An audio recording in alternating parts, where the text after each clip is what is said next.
베드로 후서 3장 6절에서 13절까지의 말씀입니다. 베드로 후서 3장 6절에서 13절까지의 말씀, 제가 한 절, 여러분이 한 절 돌아가면서 읽도록 하겠습니다. 베드로후서 3장 6절에서 13절, 제가 먼저 6절 읽습니다. 이로 말미암아 그때 세상은 물이 넘침으로 멸망하였으되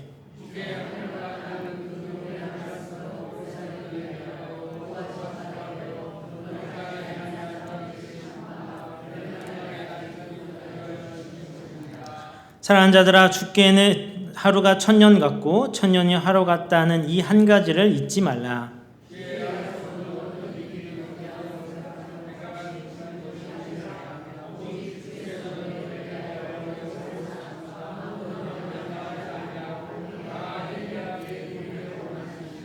그러니 주의 날이 도둑같이 오리니 그날에는 하늘이 큰 소리로 떠나가고 물질이 뜨거운 불에 풀어지고 땅과 그 중에 있는 모든 일이 드러나리로다.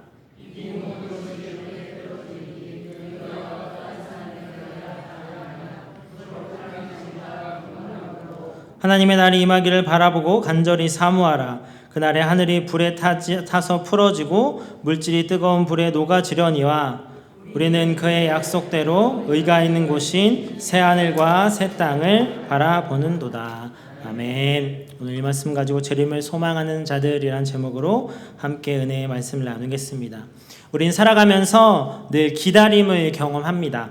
어린 시절에는 선물을 받는 생일이나 또 즐거운 소풍날을 기다렸고, 젊은 시절엔 또 결혼식을 기다리기도 하고, 부모가 되면 자녀의 성공과 성장을 기다립니다.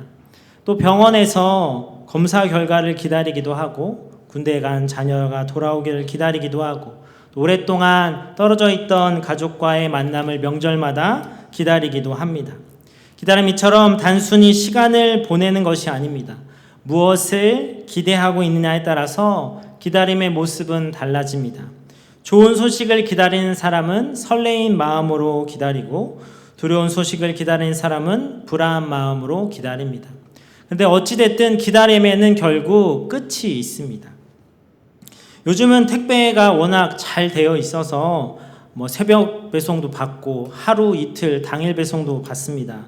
하지만 지금처럼 물류 시스템이 정교하지 않았던 얼마 된 것도 아니네요. 10년 전만 해도 택배가 그 중간중간 허브 터널이라는 것에 모여서 분류되는데, 이 큰 허브 터널에서 잘못 분류되어 엉뚱한 데로 가는 경우가 종종 있었습니다. 그래서 큰 3개의 허브가 있었는데 그 허브를 버뮤다 허브라고도 불렀습니다. 한번 택배가 들어가면 나오지 않는다고 해서. 저도 예전에 주문한 물건이 제때 도착하지 않았던 때가 있었습니다.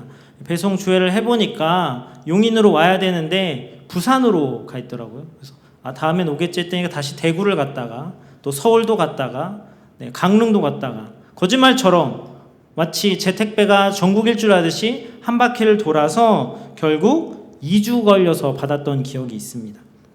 그때 매일같이 아침에 일어나서 하는 거는 배송 조회입니다. 어디 있지? 이렇게. 그리고 왜 여기 있지? 라는 답답한 마음, 혹시 안 오는 건 아닐까 하는 걱정되는 마음이 있었습니다. 그래서 계속 안 오니까 답답한 마음에 주변 친구들에게 야, 택배가 안 와 막 하면서 걱정하는 마음을 토로했더니 친구들이 야, 걱정하지 마, 그래도 결국 택배는 와 라는 말을 했습니다. 생각해보니 맞는 말입니다. 언제 올지는 몰라도 온다는 사실은 분명하기 때문에 저는 매일 아침 배송 주회를 해보는 것 아니겠습니까? 물론 조금 답답하고 조급했지만 결국 도착할 것을 알았기 때문에 포기하지 않았습니다. 그런데 여러분, 예수님의 재림도 이와 비슷한 것 같습니다. 언제 오실지는 모릅니다. 성경은 그날 그때를 아무도 모른다고 했습니다. 근데 한 가지 분명한 사실은 예수님은 반드시 오신다는 것입니다. 초대교회 성도들은 이 사실을 굳게 믿었습니다. 그래서 그들은 만날 때마다 마라나타라고 인사했다고 합니다. 마라나타는 주 예수여 어서 오시옵소서. 그들에게 재림은 어떤 두려움의 대상이 아니었습니다. 큰 소망이었고 그들에겐 기쁨이었습니다. 박해받고 고난을 당하고 때로는 목숨을 잃어야 하는 상황 속에서도 그들이 낙심하지 않을 수 있었던 이유는 다시 오실 주님을 바라보고 있었기 때문입니다. 그런데 오늘날은 어떻습니까? 재림이란 말을 만약 당장 내일 주님이 오신다면 여러분 기쁨과 감사함이 넘치겠습니까? 아니면 조금만 더 이렇게 있다 오시면 안 될까요? 라는 생각을 가지시겠습니까? 우린 재림이란 말을 들어보면 기대보다는 부담을 느끼는 경우가 있습니다. 어떤 사람들은 재림을 종말의 공포 정도로 생각하기도 합니다. 또 어떤 분들은 잘못된 이단의 가르침과 매체의 가르침 때문에 재림 자체를 불편하게 여기기도 합니다. 실제로 우리는 그동안 수많은 이단 단체에서 재림을 왜곡하는 모습을 많이 보아왔습니다. 재림을 날짜를 정해놓고 사람들을 미혹하는 집단도 있었고, 극단적인 종말론으로서 가정을 파괴하고 사회의 무리를 일으키기도 했습니다. 그러다 보니 많은 사람들은 재림을 이야기하는 것 자체를 부담스러워하기까지 이르렀습니다. 하지만 성경은 결코 재림을 그렇게 가르치지 않습니다. 성경이 말하는 재림은 두려움과 불편함의 메시지가 아니라 소망의 메시지입니다. 재림은 세상의 끝난 날 동시에 하나님의 구원이 완성되는 날입니다. 악이 끝나고 의가 세워지며 하나님의 백성이 영원한 하나님의 나라에 들어가는 날입니다. 그래서 바울은 디모데후서 4장 8절에 이렇게 고백합니다. 이제후로 나를 위해 의의 면류관이 예비되었으므로 주 곧 의로우신 재판장이 그날에 내게 주실 것이며 내게만 아니라 주의 나타나심을 사모하는 모든 자에게 도니라 라고 말합니다. 바울은 재림이 두려운 것이 아니라 사모한다 했습니다. 그 당시 많은 그리스도인들이 재림을 사모하고 있었다라고 고백합니다. 베드로도 오늘 본문에서 성도들에게 새하늘과 새 땅을 바라보라고 말합니다. 베드로는 거짓 교사들의 미혹에 흔들리는 성도들에게 재림에 대한 확신을 심어주고 있습니다. 그는 단순히 예수님이 다시 오신다는 사실만을 말하는 것이 아니라 왜 성도들이 재림을 두려워하지 말고 오히려 소망해야 하는지를 설명하고 있습니다. 그렇다면 성도는 왜 예수님의 재림을 소망해야 할까요? 첫째는 하나님의 신실한 약속을 믿기 때문입니다. 베드로전서가 쓰일 당시 거짓 교사들은 예수님의 재림에 회의적이었습니다. 그들은 초대교회 사람들이 고난과 핍박 속에서도 재림을 기대하고 사모하고 있는 가운데 그들을 향해 예수님이 온다고 했는데 대체 언제 오냐? 오는 게 말이 되냐? 라면서 그들의 소망을 꺾으려 했습니다. 그런데 이것은 그 당시뿐만 아니라 지금 오늘을 사는 우리에게도 마찬가지입니다. 많은 사람들은 지금 이렇게 질문할 것입니다. 2000년도 더 됐는데 대체 언제 오시냐? 과학이 이렇게 발전해서 우주를 향해 가는 시대에 재림은 그냥 허구일 뿐이다. 그런데 베드로는 이런 생각을 가진 사람들에게 근본적인 문제를 지적합니다. 오늘 8절 말씀입니다. 우리 다 같이 읽겠습니다. 시작.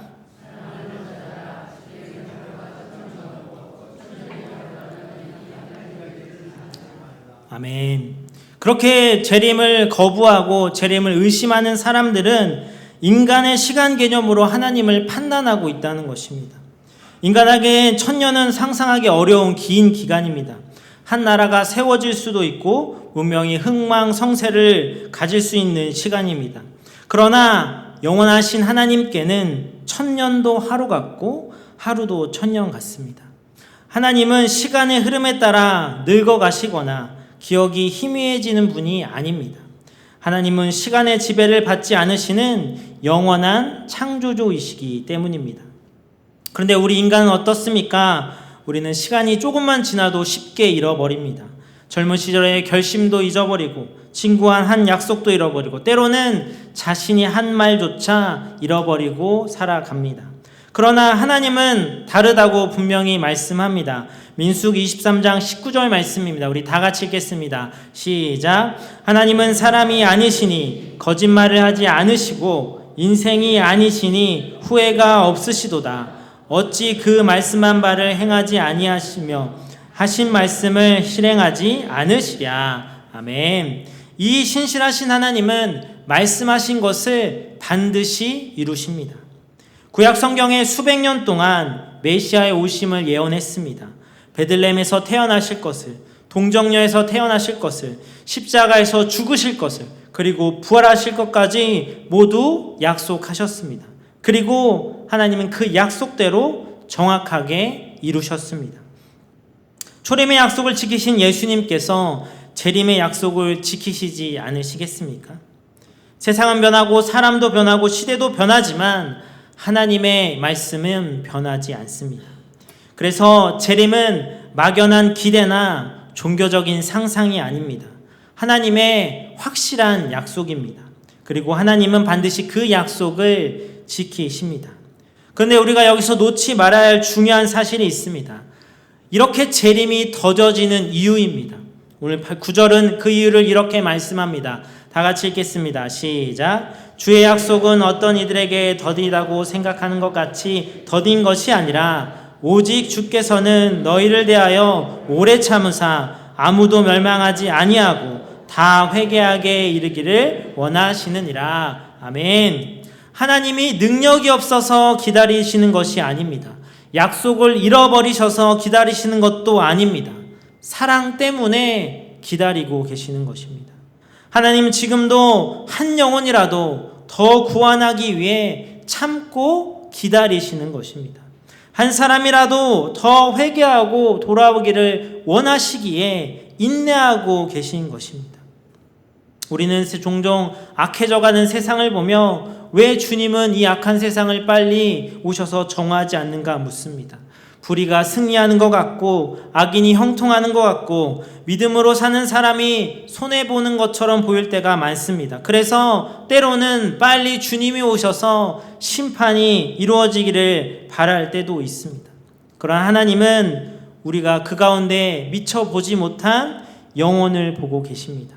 아직 복음을 듣지 못한 사람들, 아직 주님께 돌아오지 못한 사람들, 아직 회개의 기회를 얻지 못한 사람들을 바라보시며 오래 참고 기다리고 계십니다. 생각해보면 우리도 그 하나님의 오래 참으심 때문에 구원받은 사람들입니다. 하나님께서 재림을 서두르셨다면 지금 우리는 어떻게 되었겠습니까? 하나님께서 나를 기다려주셨고 내게 회개의 기회를 주셨고 복음을 듣게 하셨기에 지금 우리가 하나님의 자녀가 된 것입니다. 따라서 우리는 이 하나님의 인내와 기다리심을 보며 불평하기보단 감사해야 합니다. 그리고 그 사랑을 본받아 아직 예수 그리스도를 알지 못하는 영혼들을 향한 마음을 품을 수 있어야 하는 것입니다. 사랑하는 성도 여러분, 재림은 결코 취소되지 않습니다. 다만 하나님의 사랑 안에서 잠시 유예되고 있을 뿐입니다. 하나님은 지금도 약속을 향해 역사를 이끌어가고 계십니다. 그러므로 세상이 아무리 변해도 시대가 아무리 혼란스럽고 악해져도 약속을 지키시는 하나님을 신뢰하시기 바랍니다. 초림의 약속을 이루신 하나님께서 반드시 재림의 약속 또한 이루실 것입니다. 그 신실하신 하나님을 바라보며 흔들림 없는 믿음으로 살아가고 오직 주님의 오심을 사모하며 기다리는 성도가 될 수 있기를 주님의 이름으로 축복합니다. 성도는 왜 예수님의 재림을 소망해야 합니까? 둘째는 하나님이 예비하신 새하늘과 새 땅을 바라보기 때문입니다. 오늘 13절 이렇게 말씀합니다. 우리는 그의 약속대로 의가 있는 곳인 새하늘과 새 땅을 바라보는도다. 베드로는 재림과 최후 심판에 대해 말씀을 전한 후에 성도들의 시선을 한 곳으로 향하게 합니다. 그것은 그 심판 자체가 아니라 심판 이후에 하나님께서 이루실 영광스러운 나라였습니다. 많은 사람들은 종말이나 재림을 생각하면 먼저 두려움과 공포를 떠올립니다. 하지만 성경은 성도들에게 재림을 두려워하라고 가르치지 않았습니다. 오히려 소망하라, 기대하라 라고 가르칩니다. 왜냐하면 재림은 단순히 세상의 끝날이 아니라 하나님의 구원의 계획이 완성되는 날이기 때문입니다.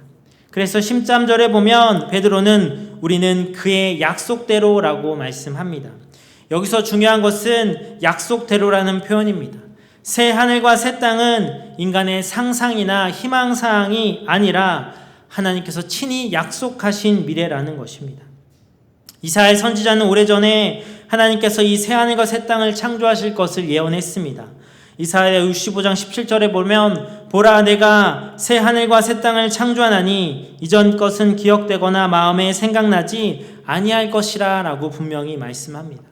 베드로는 이 약속을 붙들고 있었습니다. 지금 세상이 아무리 혼란스럽고 악이 가득해 보여도 하나님께서는 약속하신 그 나라를 반드시 이루실 것이라는 확신이 있었기 때문에 성도를 향해 그 나라를 바라보라라고 권면하는 것입니다. 특별히 13절에 베드로는 새하늘과 새 땅을 가리켜 의가 있는 곳이라고 표현하고 있습니다. 우리가 살아가는 세상은 죄와 불의가 가득한 세상입니다.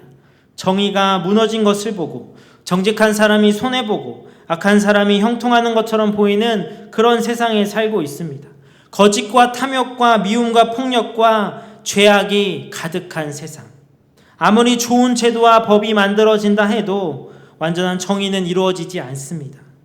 그리고 우리는 그 안에서 죄와 매일같이 싸우며 살아갑니다. 하나님을 사랑하길 원하지만 넘어질 때가 있고 말씀대로 살고 싶지만 연약함 때문에 실패할 때가 있습니다. 그래서 그 바울도 오라 나는 공고한 사람이로다 라고 탄식하지 않았습니까? 그런데 하나님의 약속하시고 창조하신 그 새하늘과 새 땅은 다릅니다. 그곳은 하나님의 의가 완전히 실현된 나라입니다. 죄가 존재하지 않고 악이 더 이상 활동하지 못하며 사단은 유혹할 수 없는 곳입니다. 하나님의 거룩하심과 의로우심이 온전히 드러나는 나라, 다시 말해 새하늘과 새 땅은 죄의 문제가 완전히 해결된 천국, 바로 그런 세상입니다. 물론 그것에 우리가 스스로의 의로움으로 들어가는 것이 아닙니다. 우리 여전히 부족하고 연약함이 있기 때문에 예수 그리스도의 십자가의 공로로 말미암아 의롭다함을 받은 자들이 그 나라를 들어갈 수 있습니다. 우리의 공로가 아닌 예수님의 은혜로 들어가는 나라라는 것입니다. 그런데 그 나라를 어떤 곳이라고 성경은 설명하고 있습니까? 계시록 21장 4절 말씀입니다. 우리 다 같이 읽겠습니다. 시작.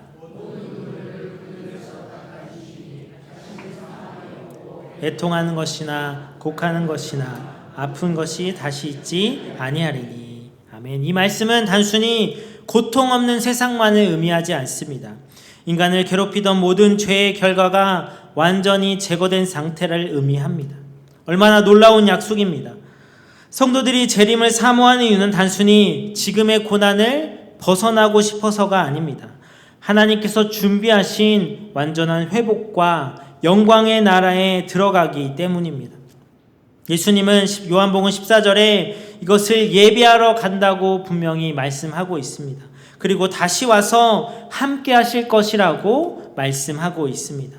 예수님은 성도들이 거할 본향을 준비하시고 그곳에서 예수님과 우리가 함께 할 수 있다라고 말씀합니다. 그래서 재림은 단순한 사건이 아니라 사랑하는 신랑이 신부를 맞이하러 오는 날과도 같다라고 말하는 것입니다. 그렇기 때문에 재림은 공포가 아니라 영광의 날입니다.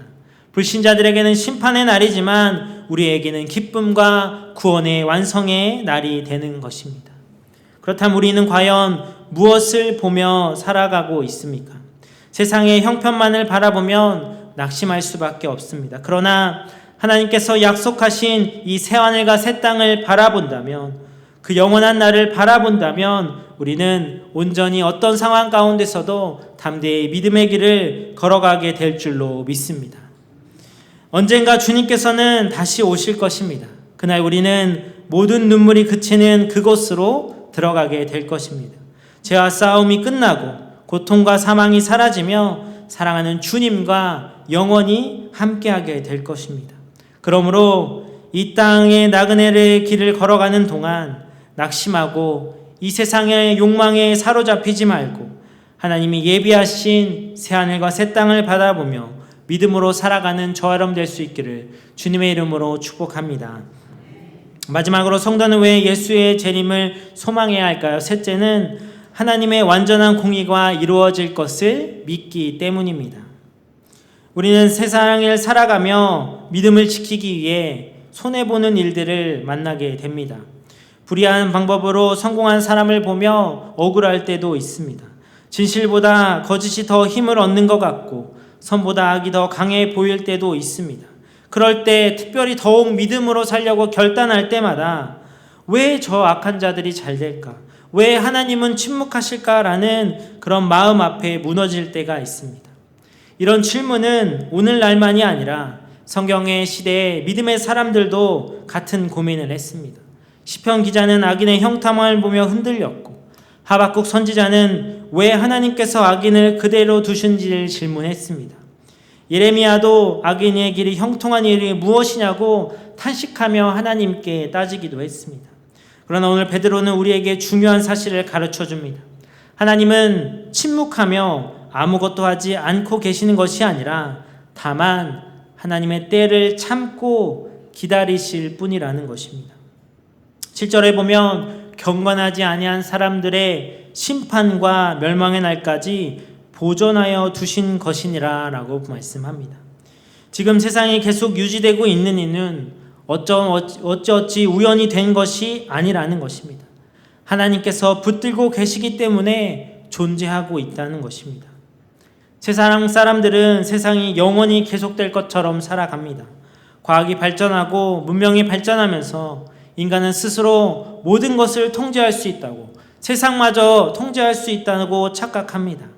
그러나 성경은 지금도 이 세상이 하나님의 주권 안에 있다고 말씀합니다. 하나님이 정하신 날까지 보존되고 있다고 말합니다.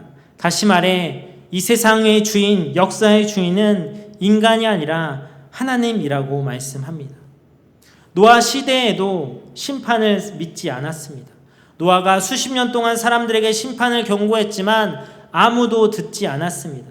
세상은 계속 잘 될 거라는 막연한 기대에 사람들은 먹고 마시고 장가가고 시집가며 평소와 똑같이 살았습니다.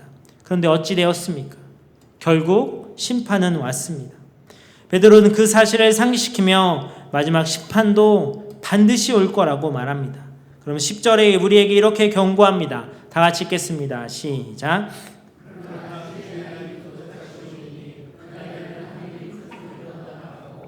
물질은 뜨거운 불에 풀어지고 땅과 그 중에 있는 모든 일이 드러나리로다.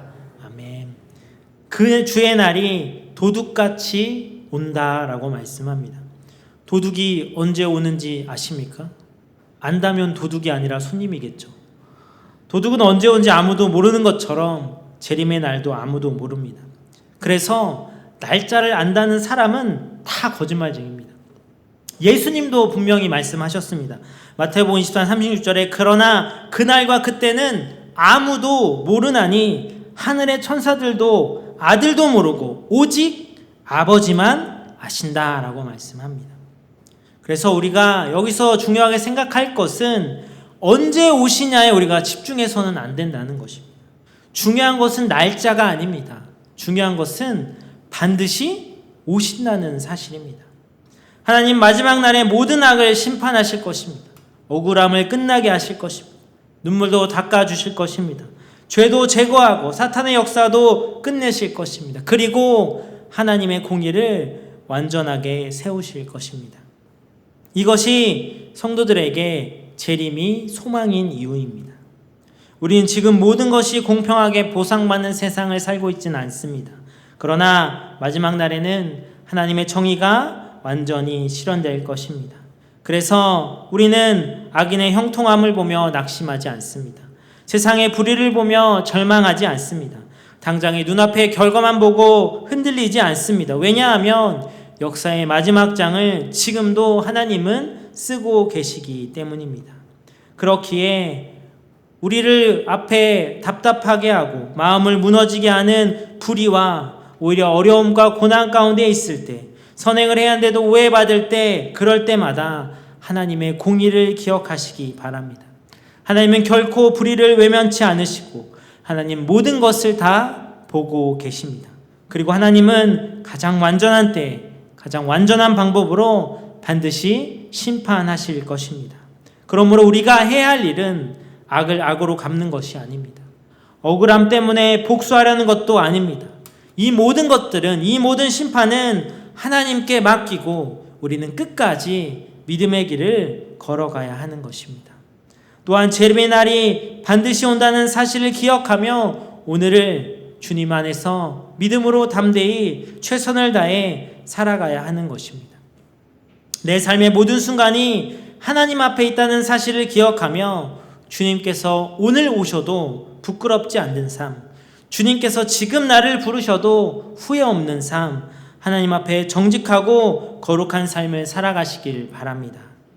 마지막 심판의 주인은 세상이 아니라 하나님이십니다. 그러므로 세상의 현실보다 하나님의 공의를 더 신뢰하며 끝까지 믿음으로 인내하고 주님의 오심을 소망하며 살아가는 저와 여러분 될 수 있기를 주님의 이름으로 축복합니다. 오늘 본문에서 베드로는 이렇게 재림의 설명을 한 후에 곧바로 삶의 적용으로 나아갑니다. 오늘 11절과 12절 말씀인데 우리 다 같이 읽겠습니다. 시작. 이 모든 것이 이렇게 풀어지리니 너희가 어떠한 사람이 되어야 마땅하냐? 거룩한 행실과 경건함으로 하나님의 날이 임하기를 바라보고 간절히 사모하라. 아멘. 재림의 신앙은 날짜를 계산하는 신앙이 아닙니다.